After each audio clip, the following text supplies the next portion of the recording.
Salve Maria.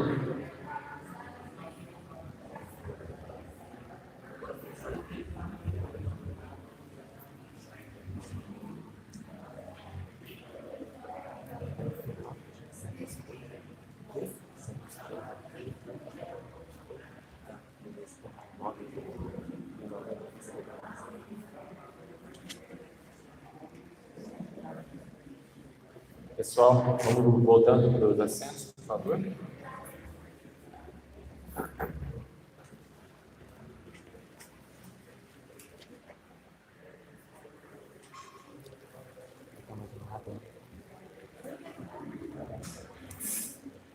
Qual que é o tema da conferência?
Algumas pessoas solicitaram fazer perguntas, mas a gente teve um grande número de perguntas na internet e Dom Tomás teve que dar uma saída rápida, já ele retorna.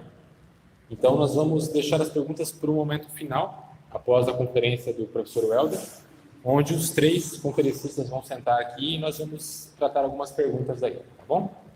Então agora vamos ficar aí com a conferência do professor Welder. E após a conferência dele, vamos abrir para as perguntas tanto da internet quanto daqui. Professor?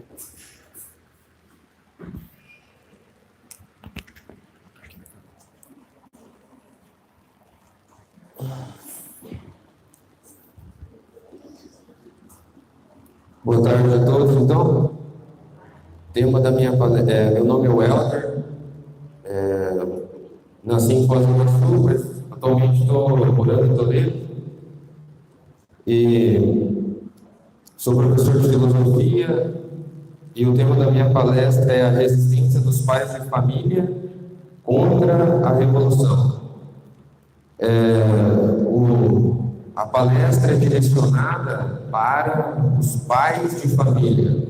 No entanto, também há coisas que servem também para as mães de família, certo? Então, acredito que todos podem fazer bom proveito, se Deus quiser. Então, um livro que já foi citado hoje aqui o livro foi citado algumas vezes já, o livro do Liberalismo à Apostasia. Nesse livro tem uma definição de revolução. Essa definição diz... Está indo bem? Está saindo aí? Essa definição diz que a revolução é uma definição do Monsenhor Gaume, citada nesse livro do Monsenhor Lefebvre. Essa definição é a própria revolução falando. A própria revolução, então, se definindo.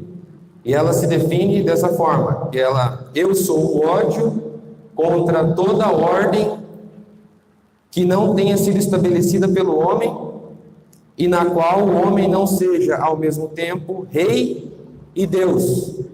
Então, a revolução é essa revolta contra uma ordem sobrenatural.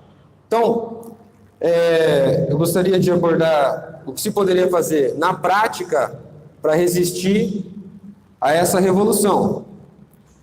E o que eu vou falar hoje pode ser sintetizado numa única frase, que é cumprindo com o nosso dever, mediante o cumprimento do dever. Então, cumprindo com o nosso dever, nós estaremos resistindo a essa revolução. como diz o lema de São Pio X, né? Instaurar tudo em Cristo. E para instaurar tudo em Cristo, instaurar tudo, né? Mas esse tudo começa em algum lugar, começa então na nossa própria vida e na nossa família.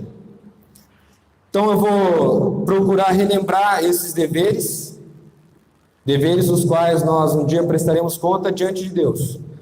Então esse dever que nós devemos cumprir, ele se divide em 3 âmbitos, ele se dá em 3 âmbitos esse dever. O âmbito do esposo, o âmbito do pai e o âmbito do apóstolo. Então, a minha palestra é baseada nesse livro, chamado O Marido, o Pai e o Apóstolo. Então, é muito interessante, porque ele fala sobre os deveres do homem, dividido nesses 3 papéis, né, que é o papel de esposo, o papel de pai e o papel de apóstolo. É muito interessante, porque todos nós aqui, todos nós não, mas muitos aqui já desempenham esses papéis e alguns vão desempenhar no futuro. Nós temos que conseguir fazer com que esses 3 papéis contribuam para a única finalidade da vida humana, que é a vida eterna. E essa finalidade última do homem, que é a vida eterna, ela é algo muito esquecido. Atualmente o mundo ele nos faz esquecer dessa finalidade. Ele não só nos afasta dessa finalidade, o que já é grave, mas ele faz com que nós nem sequer lembremos que temos essa finalidade, de modo que o homem atualmente, o homem moderno, ele não sabe para que existe. Se você perguntar para alguma pessoa para que ela existe, ela terá dificuldade em responder. Em geral, vai ter uma dificuldade muito grande em dizer para que ela está nesse mundo, para que ela existe. E desse esquecimento, vem todos os males.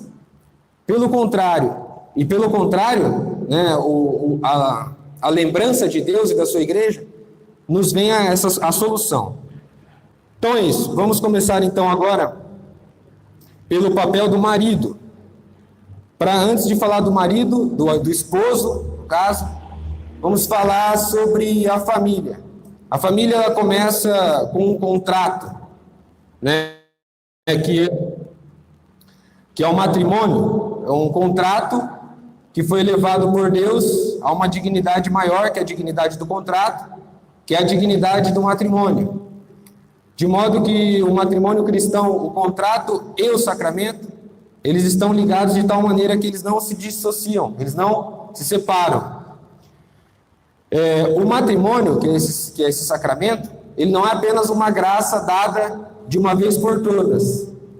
Ele é um canal de graças, uma fonte de graças, de modo que pelo matrimônio todos os dias nós recebemos as graças para cumprir esse dever de Estado.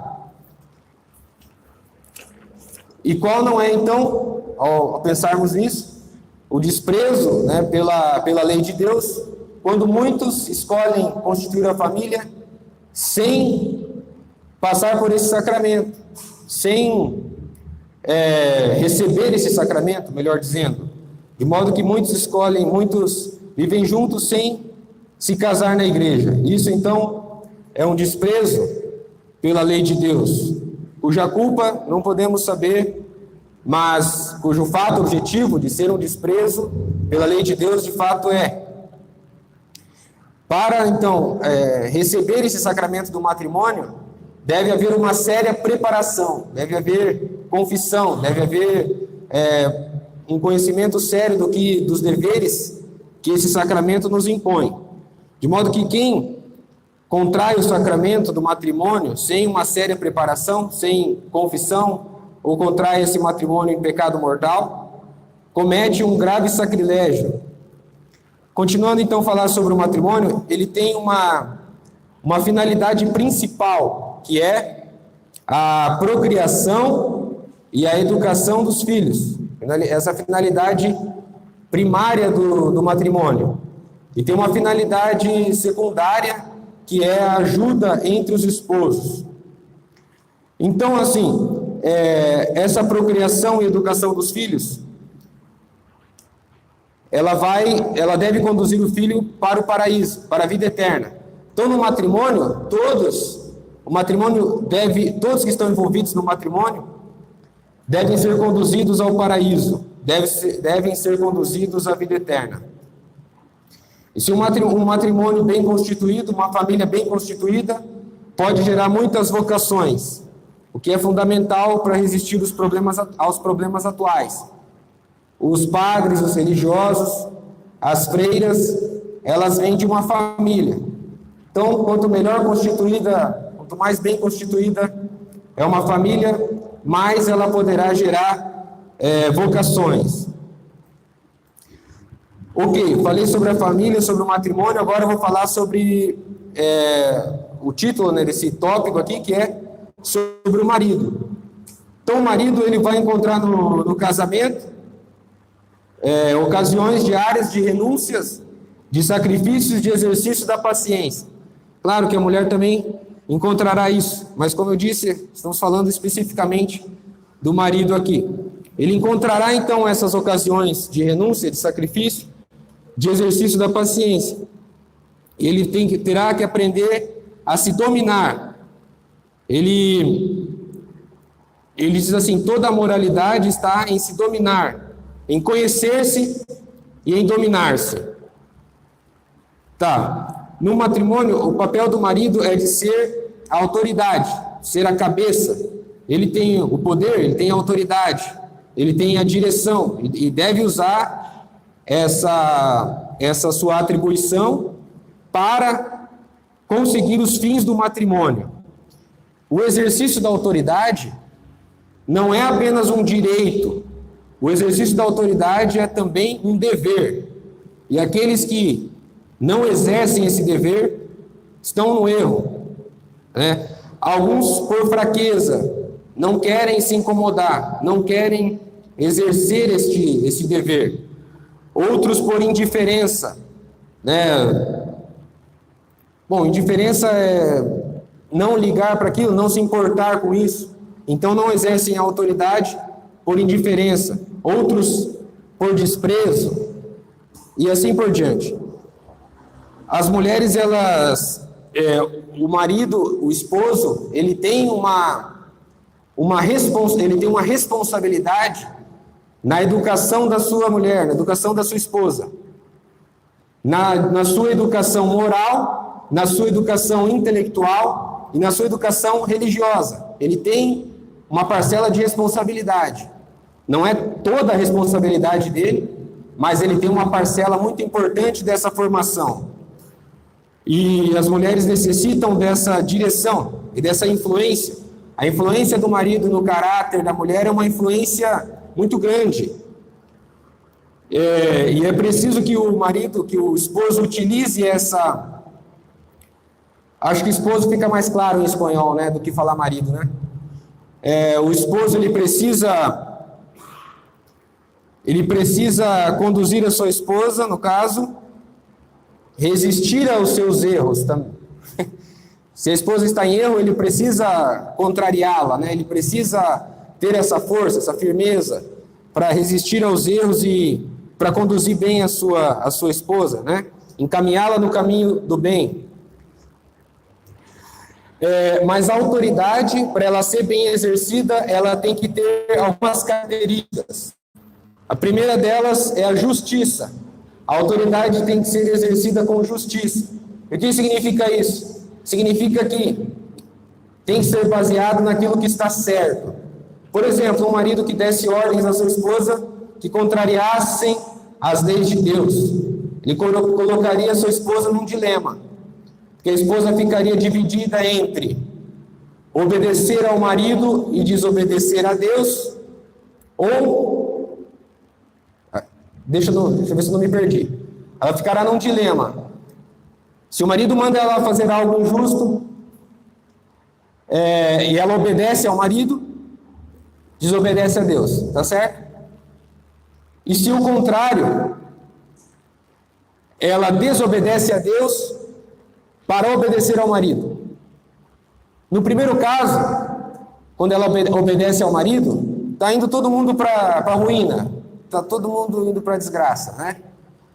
e do outro lado, você tem uma quebra da harmonia na família. Então, veja só, se a autoridade é exercida de modo injusto, ela vai gerar um problema de uma forma ou de outra. Então, a autoridade, ela precisa ser justa. É deplorável que uma mulher se veja dividida entre Deus e o marido. Não. Deus e o marido devem estar em harmonia. Ela, de modo que obedecendo a Deus, estará obedecendo ao marido e vice-versa. Não pode haver um conflito nesse ponto. A segunda qualidade dessa autoridade é a dignidade. A autoridade deve ser exercida por alguém digno. Um exemplo é o próprio Deus, que é o mais digno de todos, que é perfeito. E ele tem então uma dignidade infinita para exercer a sua autoridade. O homem também, ele vai ser digno de exercer a autoridade se ele é uma pessoa reta, com seus exemplos virtuosos, suas virtudes que correspondem às suas ordens, Também a autoridade tem que ser temperante, ela não pode ultrapassar os seus limites. Não é possível que o marido mande uma coisa que é da alçada da mulher fazer, Se é uma coisa que compete a ela, não tem por que ele se intrometer nisso, certo? A autoridade deve ser pacífica, deve ser exercida com tranquilidade, sem violência, sem arrebatamentos. E a autoridade também deve ser exercida com ternura, com afeição, uma afeição sobrenatural. Dessa forma, haverá uma concórdia, haverá uma harmonia entre os dois. Sua vida intelectual, sua vida moral e religiosa serão uma só vida. Então é isso. Devemos nos atentar para esse papel de esposo que nós desempenhamos, e cumprindo bem esse papel, estaremos trabalhando nessa reconstrução da qual estamos falando aqui hoje. Agora vou passar para o papel do pai. Lembrem-se, são 3 papéis, Papel de esposo, de pai e de apóstolo. Vamos passar agora para o segundo ponto, que é o papel de pai. A paternidade é um dos principais atributos da própria divindade, do próprio Deus. Deus quis conceder ao homem esse atributo também, quando tornou o homem capaz de gerar a vida. Ele poderia ter elevado o homem a um patamar maior? Não, não poderia. A paternidade é uma das coisas mais extraordinárias que existem. Para vocês terem uma ideia, a natureza do anjo, absolutamente falando, ela é superior à natureza humana. Mas o homem tem algumas atribuições, algumas prerrogativas, algumas coisas próprias do homem, que é superior à natureza angélica. Por exemplo, para dar 3 exemplos. Deus se fez homem, Deus não se fez anjo. Deus assumiu a natureza humana, não assumiu a natureza angélica. Nesse ponto, a natureza humana tem uma superioridade à natureza angélica. Outra, posso estar falando de modo impróprio, mas eu só estou dizendo que o homem tem algo ali que é muito grandioso. Outra coisa, outra prerrogativa, é que o homem é um resumo do universo como um todo. Ele tem a semelhança com os minerais, e seus ossos são minerais. Ele tem uma semelhança com o vegetal, ele tem a vida vegetativa. Ele tem semelhança com o animal, que ele é um animal racional. Ele tem uma semelhança com os próprios anjos, que é a sua racionalidade, o seu livre-arbítrio. E outra prerrogativa do homem, que o anjo não tem, é o fato de poder ser pai. Justamente isso. O anjo não pode ser pai. O anjo não pode ter um filho. Então, é isso. A natureza angélica ela é absolutamente superior. Mas nesses pontos, existem algumas prerrogativas na natureza humana que são interessantes. E desde a origem do mundo, o nome pai, ele sempre foi utilizado como expressão das coisas mais belas. Por exemplo, a palavra pátria, que vem de pai, a palavra patriarca, a palavra os padres da igreja, o Papa, né, que também tem origem aí na palavra pai. Então é isso, a palavra pai ela tem um poder muito grande, uma força muito grande, né? E nesse mundo não existe nada mais sublime do que a paternidade, que é a origem e modelo de toda autoridade, de todo bem, de toda grandeza. A oração do Pai Nosso também, quando Deus se apresentou ao homem, se apresentou como Pai.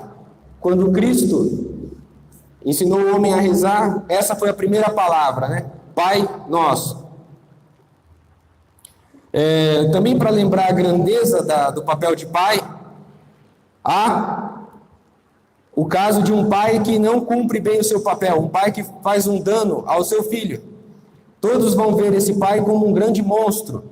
Isso demonstra de qual altura ele caiu, né? Porque a corrupção do ótimo é o péssimo.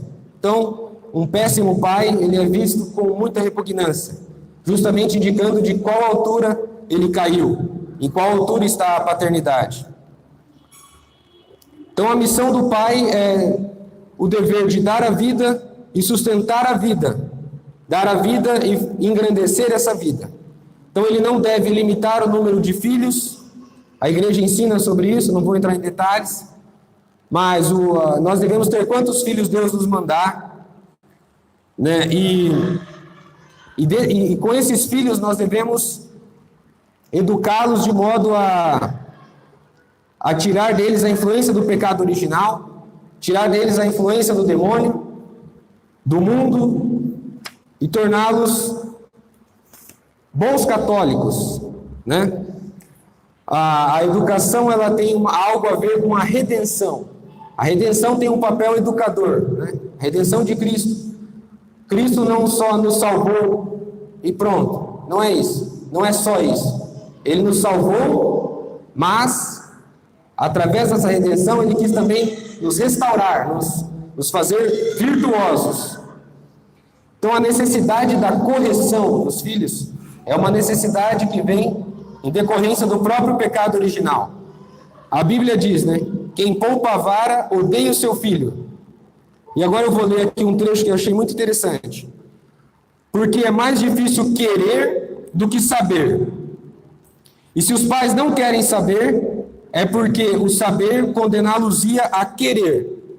Quem não tem querer, não sabe mandar, nem proibir. Nem o que é capital, obrigar as crianças a quererem. A firmeza deve ser justa e paciente. Justa para mandar, segundo o dever, o bem. Segundo o dever, segundo o bem, segundo as forças da criança. Deve ser uma firmeza elevada, sobrenatural, proporcionada. Os pais devem combater o próprio mal e não os defeitos que os incomodam. Tem que combater o mal na criança, e não só porque aquilo te incomoda, mas porque aquilo é errado. Devem corrigir as inclinações da criança, porque são viciosas, porque são inclinações viciosas, e não porque me faz sofrer, não porque os fazem sofrer. Não é porque a criança me incomoda, é porque aquilo é errado. Esse deve ser o motivo da correção. Sem religião não há educação possível. Então, desde pequeno, a criança tem que aprender o catecismo, tem que aprender as verdades principais da fé. O sacrifício, né? A constante vigilância que Deus exerce sobre nós, sobre o sacrifício de Nosso Senhor, sobre o céu, sobre o purgatório, sobre o inferno, sobre a paixão de Cristo e assim por diante. A questão do lugar para estudar, o lugar onde a criança estudará, é preciso tomar cuidado com isso. Hoje nós sabemos que as escolas são lugares muito complicados. Temos a opção do homeschooling, temos a opção de tentar fundar um bom colégio católico. Temos que batalhar nesse ponto. O Fernando falou sobre isso, né? Sobre esse grande problema que é a educação hoje. Bom, então, só para finalizar aqui a questão do pai. O pai é uma figura hoje muito diminuída. muito atacada. A própria expressão família patriarcal é uma expressão que soa pejorativa. Então aí temos aí um grande caminho pela frente para restaurar a autoridade paterna. Muito bem, vamos agora para o ponto do apóstolo. Antes de falar do apóstolo, eu vou falar do inútil. É que ele fala no livro. Ele fala sobre o inútil. Então, o inútil é aquele que se contenta com uma moralidade medíocre. Aquela moralidade que se resume a dizer: não mato e não roubo. Como se os mandamentos fossem apenas 2. Então, esse é um inútil. O livro fala assim, né? Também aquele que desperdiça as suas forças, o seu tempo, o seu dinheiro, tudo, desperdiça os seus talentos, apenas em prazeres, apenas em coisas inúteis. Esse inútil, ele, servo inútil, como diz o Evangelho, vai ser condenado por 6 tribunais. 6 tribunais. Tribunal de Deus, o tribunal do Evangelho, tribunal da razão, vou ver se eu lembro tudo. O tribunal da sociedade, o tribunal da natureza e o tribunal dos seus próprios interesses. Ele vai ser condenado por esses 6 tribunais. Agora eu vou falar sobre cada um desses tribunais em que o inútil será condenado. A vida inútil é condenada por Deus, porque Deus fez o homem para trabalhar. Aqui o conceito de trabalho é amplo. Qualquer atividade útil em benefício do próximo, exercido pelo corpo ou pela alma. Isso é trabalho aqui, tá? No nosso contexto.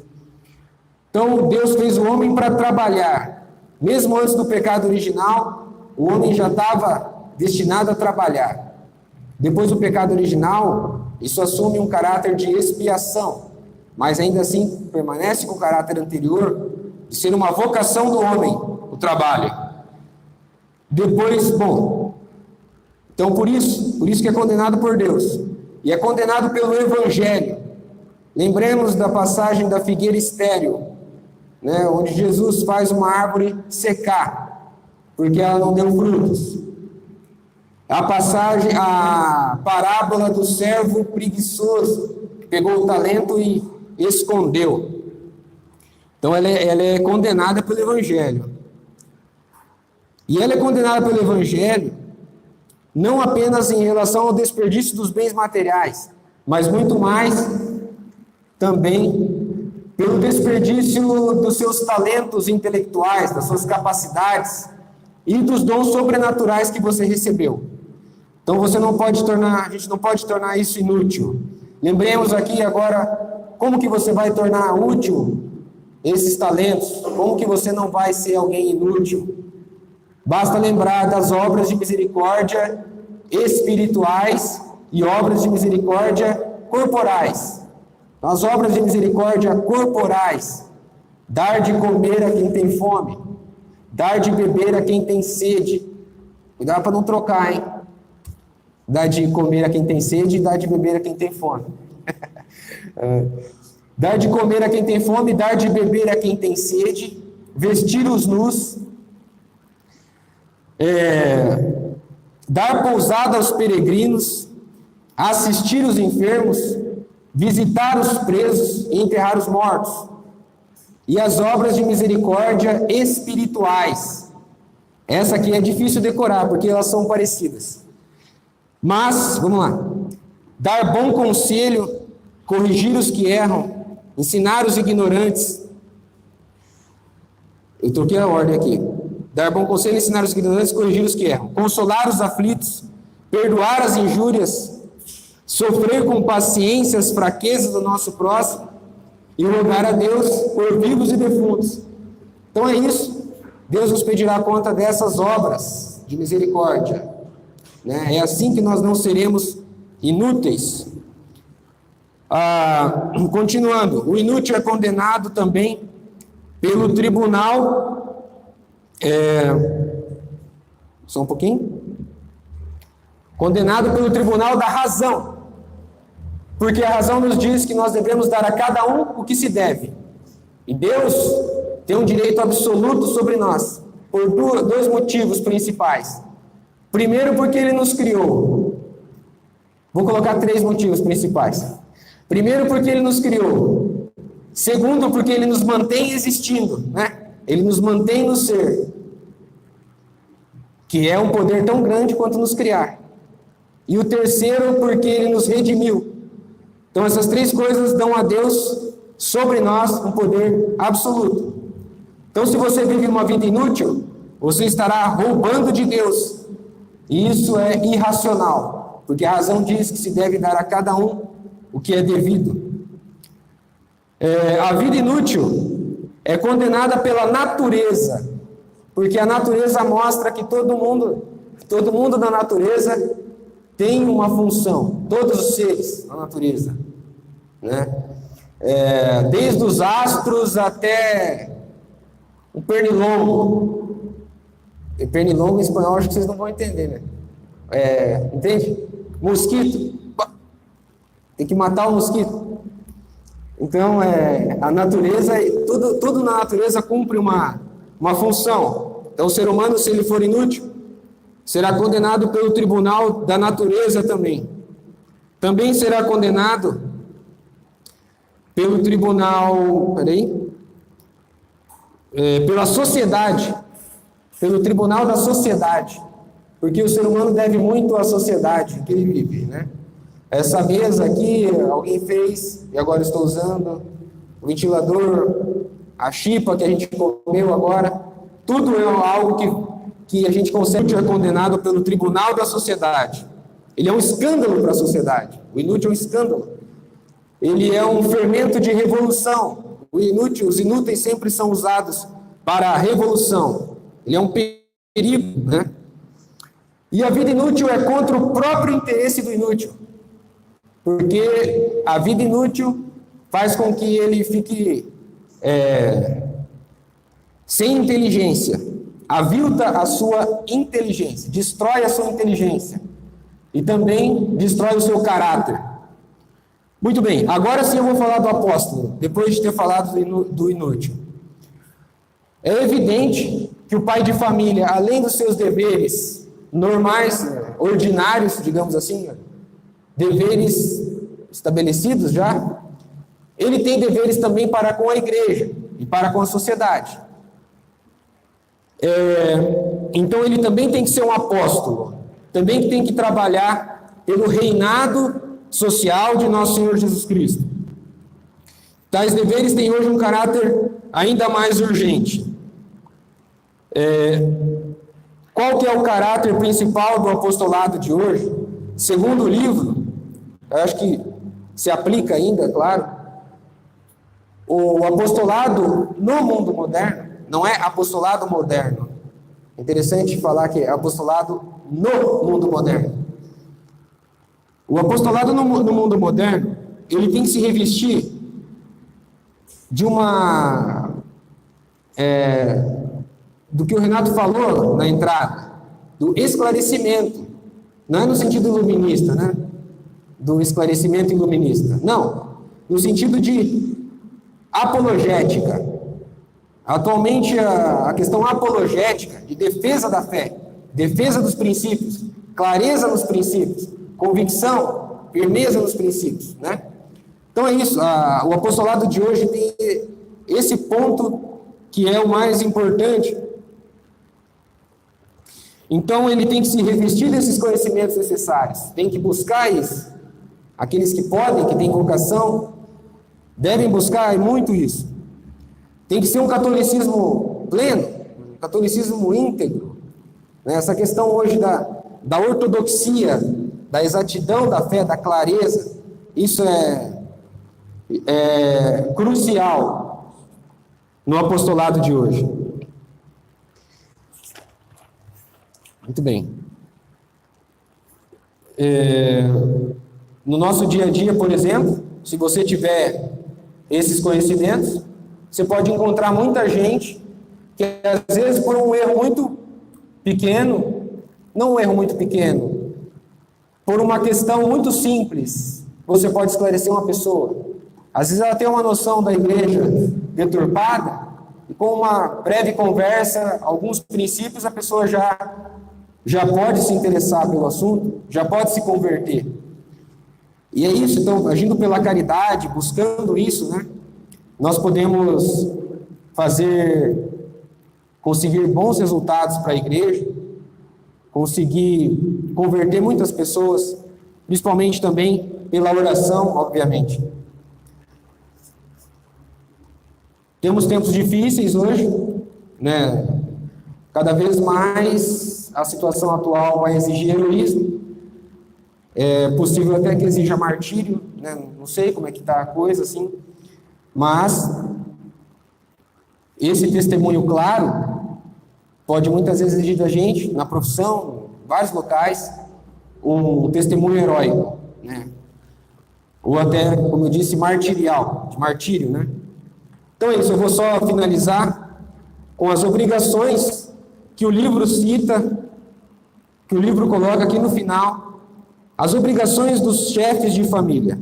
São 14, é bastante. Vamos lá, ele fala assim, número 1, sustentar a família conforme o próprio estado. 2, não dissipar os bens da família em jogos, nem em vaidades. 3, pagar pontualmente o ordenado dos empregados. Bom, eu não tenho empregado, então isso aqui não se aplica, mas às vezes se eu tiver um empregado, já sei. 4, vigiar sobre os costumes de seus filhos e dependentes. Procurar que frequentem a palavra de Deus. Corrigi-los com prudência. Castigá-los sem paixão de ira. Tratá-los com benevolência, tê-los ocupados, assisti-los em suas doenças, ajudá-los em suas doenças, edificá-los com um bom exemplo. Estou no 11, acho que eu acabei esquecendo de falar os números, né? Mas já estou no 11, vou para o 12 agora. Ou vocês querem que eu fale tudo de novo? 12, encomendá-los a Deus e proporcionar-lhes bons mestres, bons patrões, etc. 13, procurar a devida separação entre filhos e filhas e pessoas de diferente sexo. Creio que ele se refira aos quartos, né? Quarto de menina, quarto de ticos, quarto de ticos e ticas, certo? Meninos e meninas. Desculpa o espanhol aí. Não admitir pessoa alguma que possa, com suas conversações ou de qualquer outra maneira, ser motivo de escândalo para a família. Bom, é isso. Gostaria então de acrescentar também a oração do Santo Rosário, já foi dito pelo André no começo, mas eu gostaria de repetir. E o estudo do catecismo em família. E a meditação também, gostaria de acrescentar, que é a oração mental. Dom Tomás ontem explicou para nós isso, como se faz a oração mental. Então é isso, gostaria de acrescentar isso também. Tem esse livro que eu esqueci, eu queria recomendar ele no começo, eu acabei esquecendo, Catecismo do Matrimônio. Esse livro também é muito bom, do Joseph Ropenotti. Não sei pronunciar esses nomes estrangeiros, mas é isso.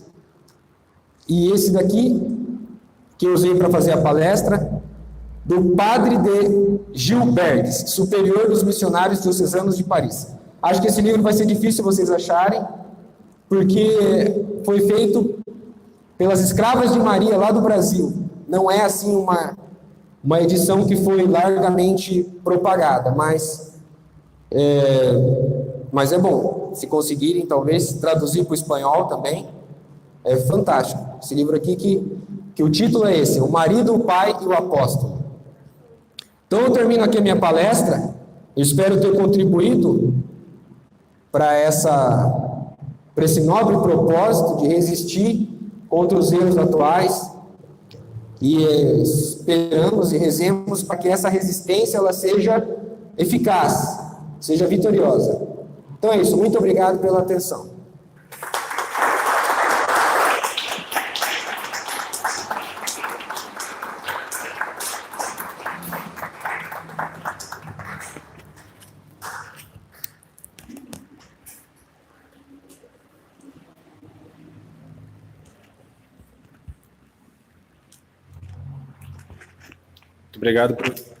Muito obrigado, professor Welder, pela excelente conferência. Pedimos que o senhor continue aqui. Também pedimos para o doutor Fernando e o Monsenhor para responder algumas perguntas que estamos recebendo.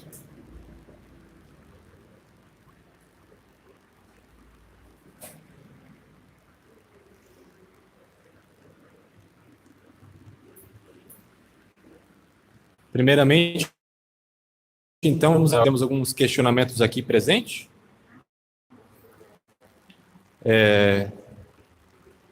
Alguém tem alguma pergunta para Dom Tomás? Fernando? Só um pouquinho. Deixa eu seguir aqui.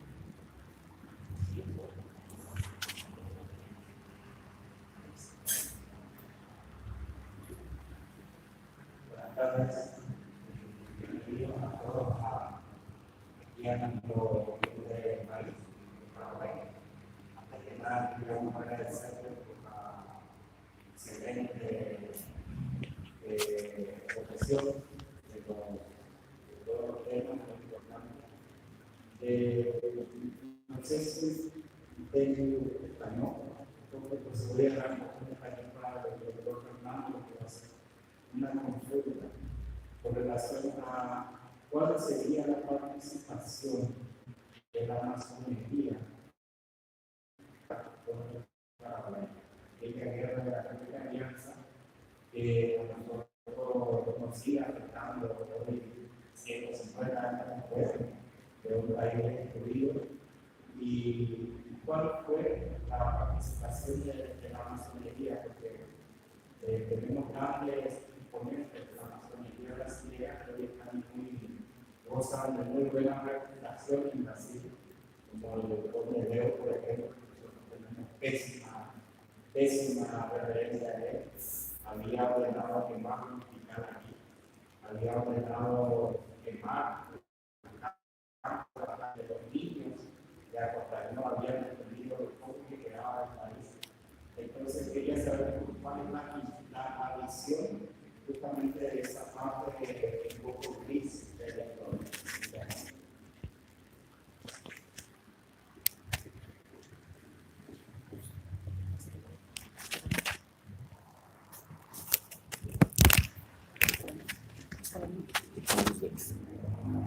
Pode ficar segurando.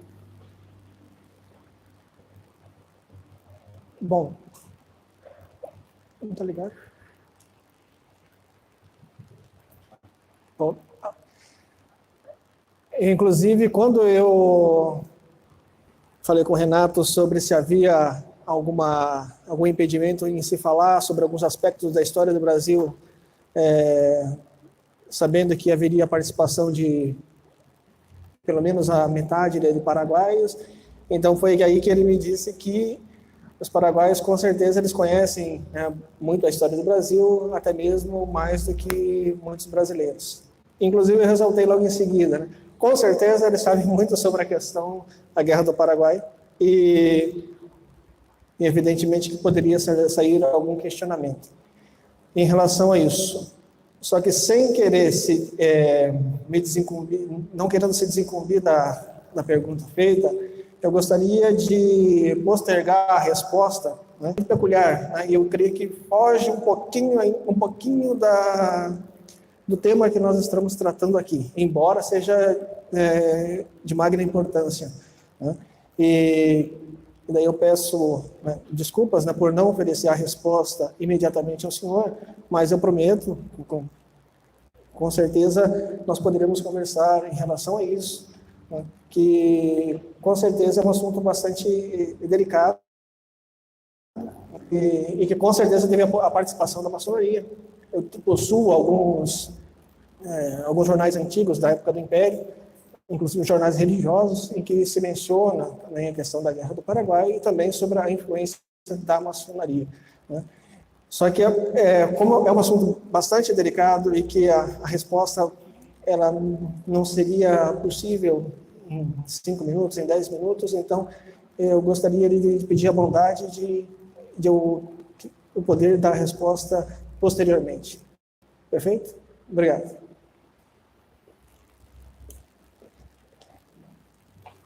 Temos também a pergunta. Desculpa. Temos também a pergunta da senhora Luísa Zota, online na internet. Ela pergunta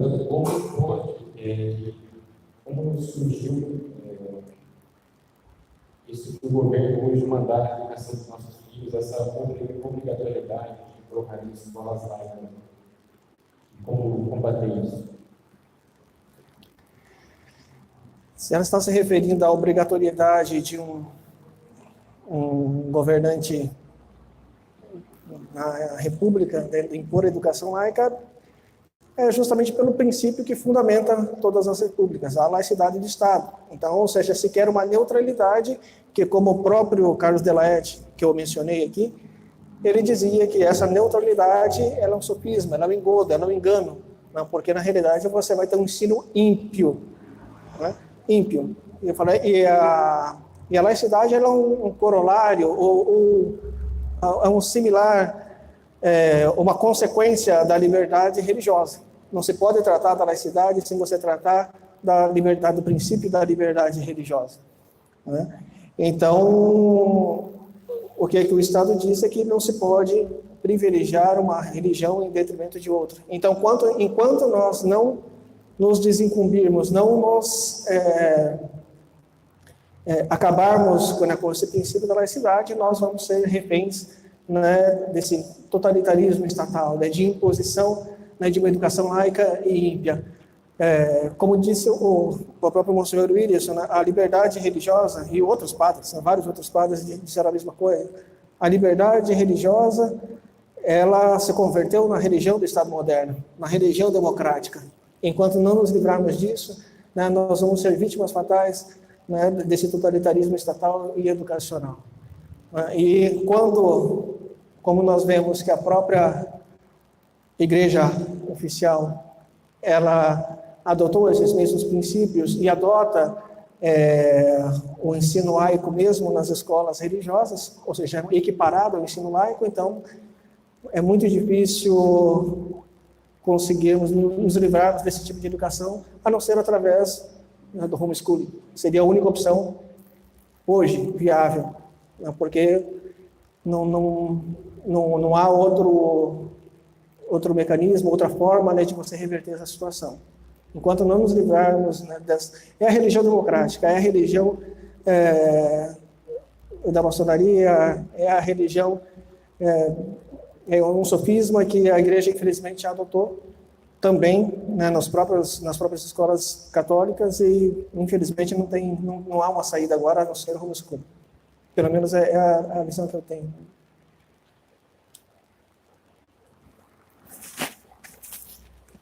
Agora para Monsenhor.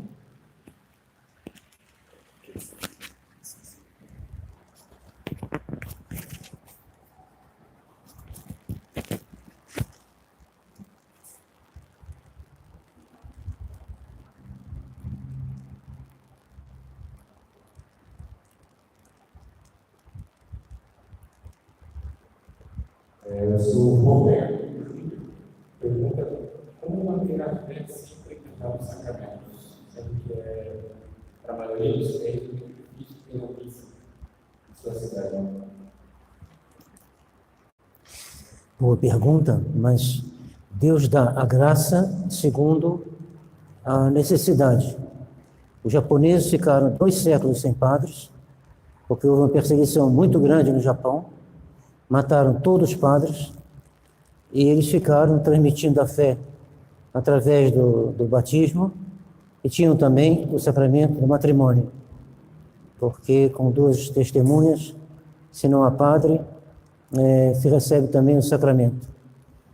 E eles Claro, foi muito difícil, não sei quantos conservaram a fé, mas quando os missionários chegaram novamente ao Japão, encontraram católicos, famílias católicas, que haviam assim perseverado de pai para filho durante 2 séculos mais ou menos, ou até mais.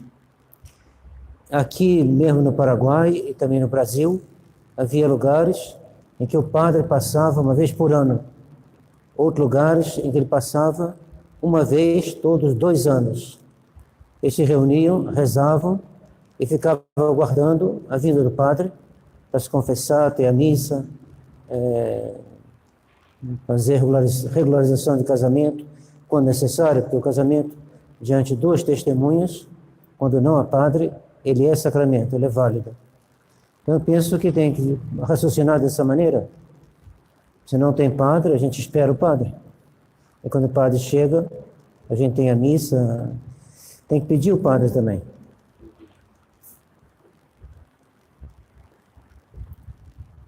No mesmo tema, a senhora Cartola pergunta como fazer um preciso da missa dominical. E pergunta se a missa nova é válida ou não. Normalmente, a missa nova é válida, mas a gente não preenche o dever, a obrigação dominical com qualquer cerimônia.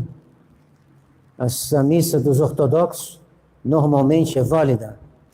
E se alguém está em Moscou, por exemplo, não sei se lá tem missa católica, mas se não tiver, e tiver a missa ortodoxa, ele pode pensar que seria talvez uma solução.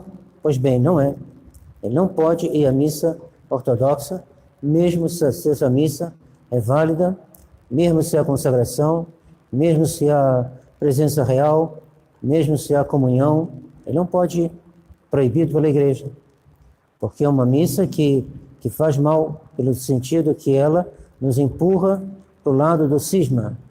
Se essa missa nova nos conduz, ela tende à heresia, especialmente a heresia protestante. Se ela é protestizante, se ela é heretizante, mas não deve ir para a honra de Deus e para o bem da nossa alma.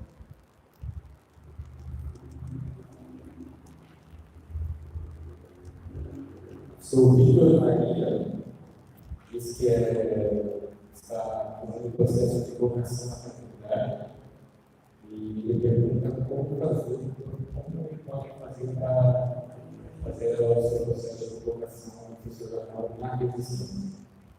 Quem é encontrar?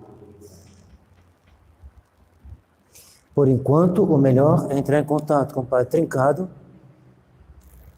no seminário de Dom For. Normalmente ele pede para passar pelo mosteiro da Santa Cruz, nosso mosteiro em Friburgo. Normalmente esse é o caminho. E se ele quer entrar no seminário de Dom For, ele terá necessariamente também fazer o que já foi dito, que é entrar em contato com o Padre Trincado.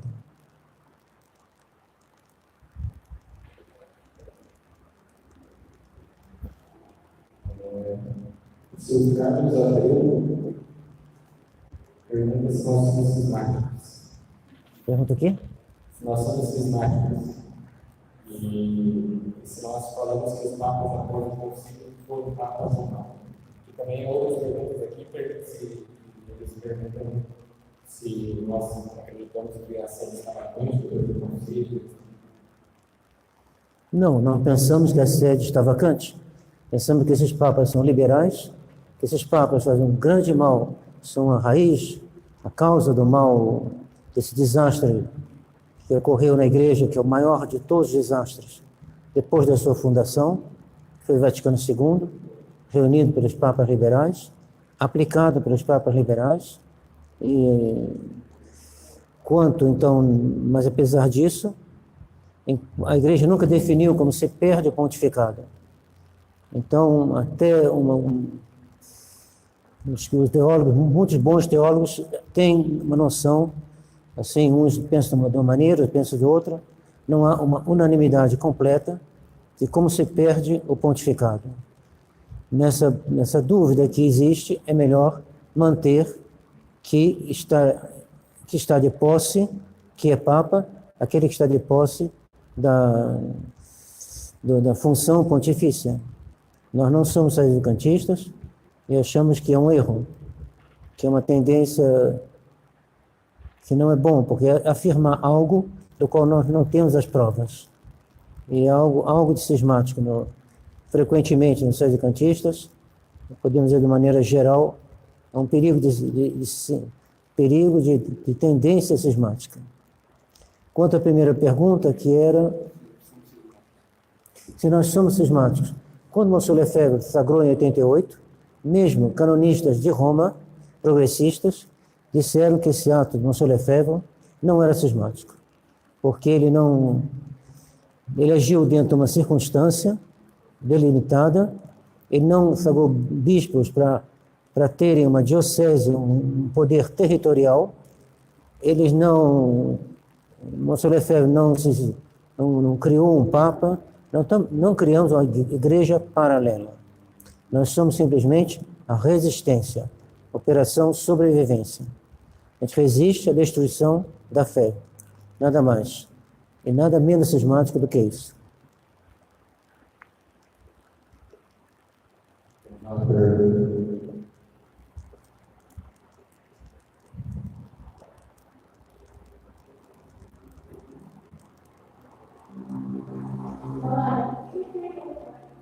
Como se pode lidar com a divergência entre o cristianismo, quando eu coloquei uma missa tradicional e uma missa moderna?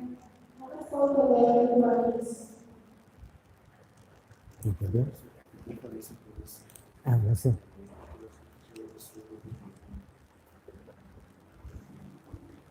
Qual é a pergunta? Quanto a esposa que é na missa tradicional, mas o marido que é na missa moderna, como a esposa deve se comportar? A pergunta era mais para o Helder. Eu vou deixar responder. Acho que eu sei responder, mas vou deixar para ele. Pergunta, eu acho um pouco difícil, porque eu pergunto de uma situação prática, né? Mas eu vou tentar responder, se estiver errado, não tomasse eu entendi um pega, se não me engano, pega missa nova, outro pega missa tradicional, é isso? O que tem na missa tradicional não vai na missa nova.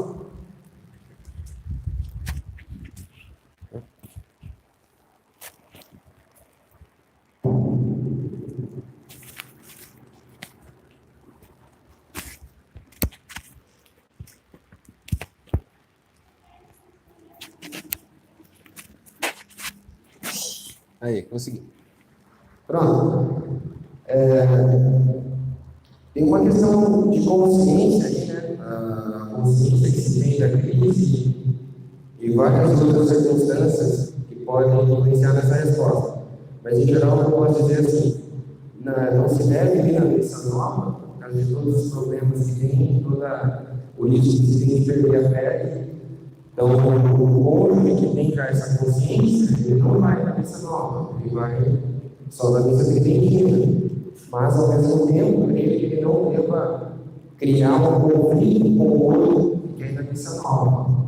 Deve agir com caridade, procurar esclarecer, procurar rezar por ele, mas não criar uma guerra ali por isso. E enquanto permanecer essa situação, vai ficar assim, né? Vai ficar um indo na missa nova e o outro indo na missa tradicional. Mas eles vão procurar rezar junto em casa, rezar junto deles. E esse que tem mais consciência vai procurar ajudar o outro. Mas ele ir na missa nova por conhecimento, eu acho que não deve. Mas eu vou passar para o doutor Márcio se não tiver falado uma besteira.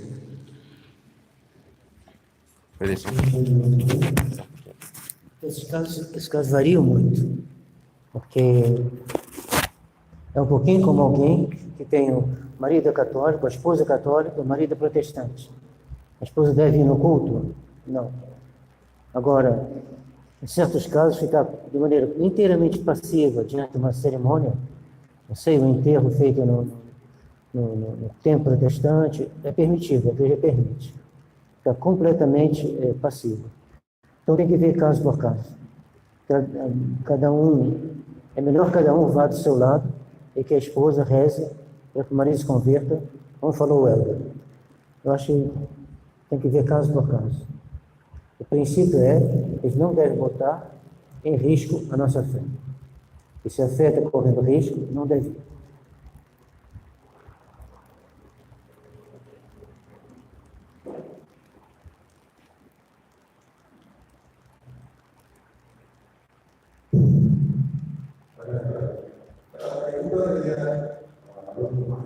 Como hacer el papel de católico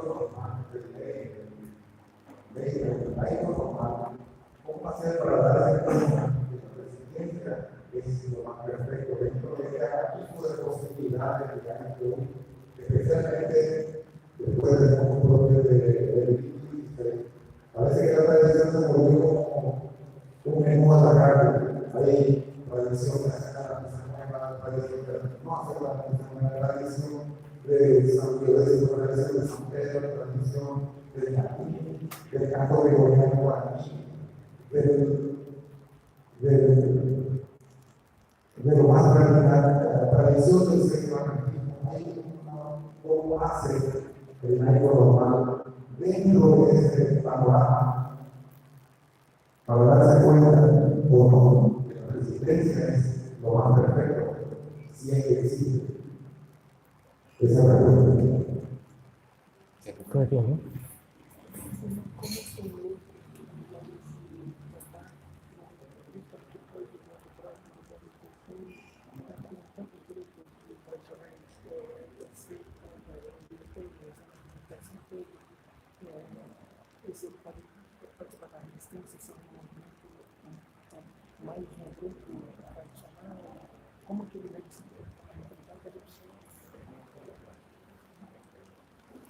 A verdadeira Babel.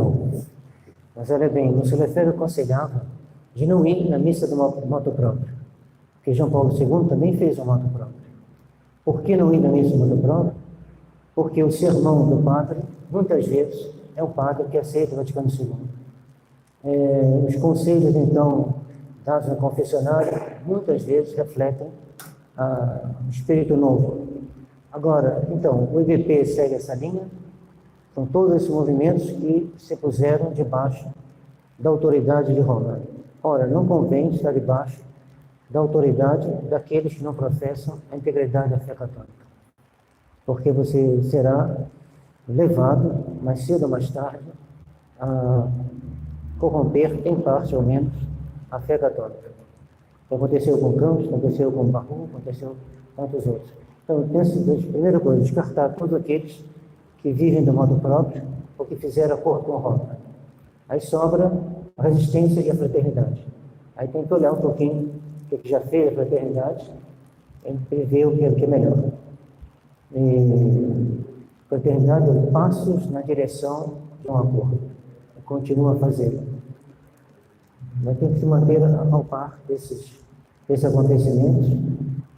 A resistência tem falhas também, mas eu penso que se o Sr. Lefebvre tivesse vivo, ele estaria na resistência.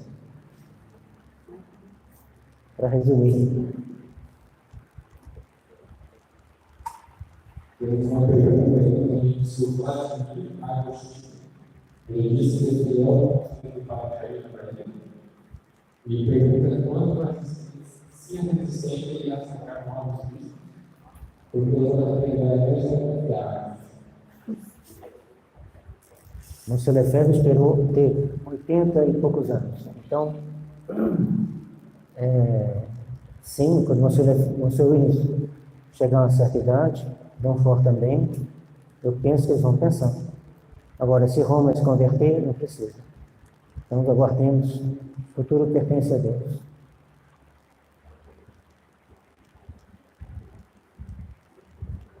Mais uma pergunta da nossa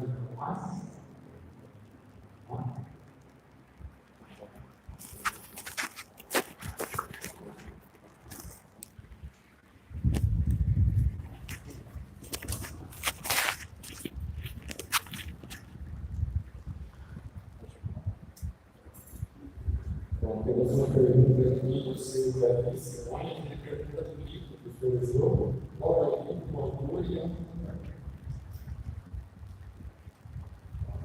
Eu vou ter que pegar aqui porque são os nomes que eu não lembro. Esse aqui, do Maria do Bairro, tá certo?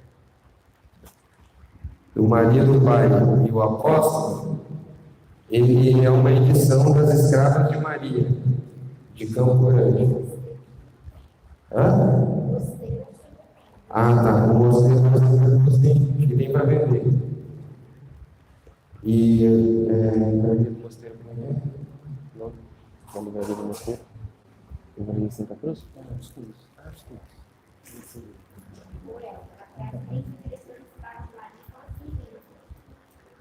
Posso? Será que esse telefone ainda vale?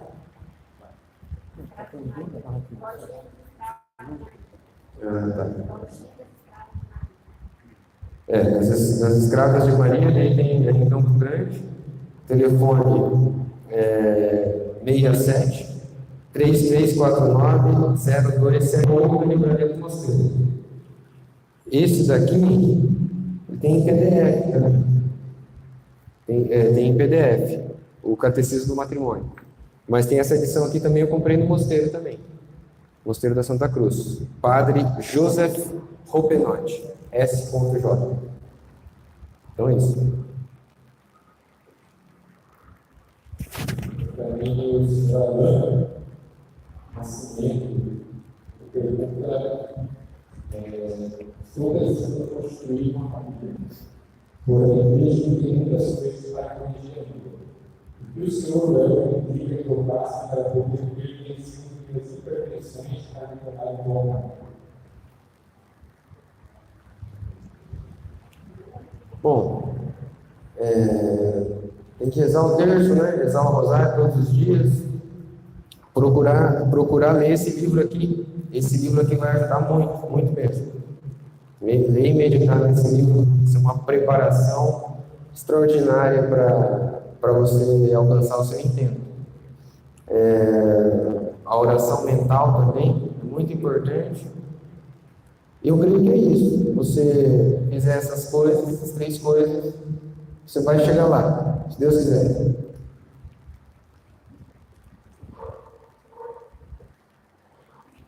Mais alguma pergunta para vocês? Então, agradecemos mais uma vez. Uma salva de palmas para o nosso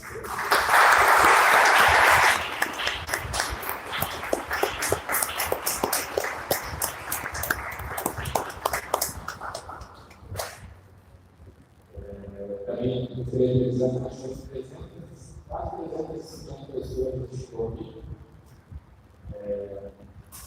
E esperamos que a próxima edição do nosso encontro seja breve. Fazemos melhor, cada vez melhor. Agradeço a presença de todos. E o senhor também vai dar algumas palavras.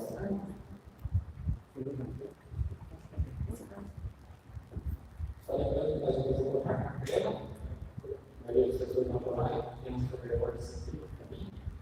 E assim que chegar no lugar, vamos começar a encontrar as funções para poder entrar o horário.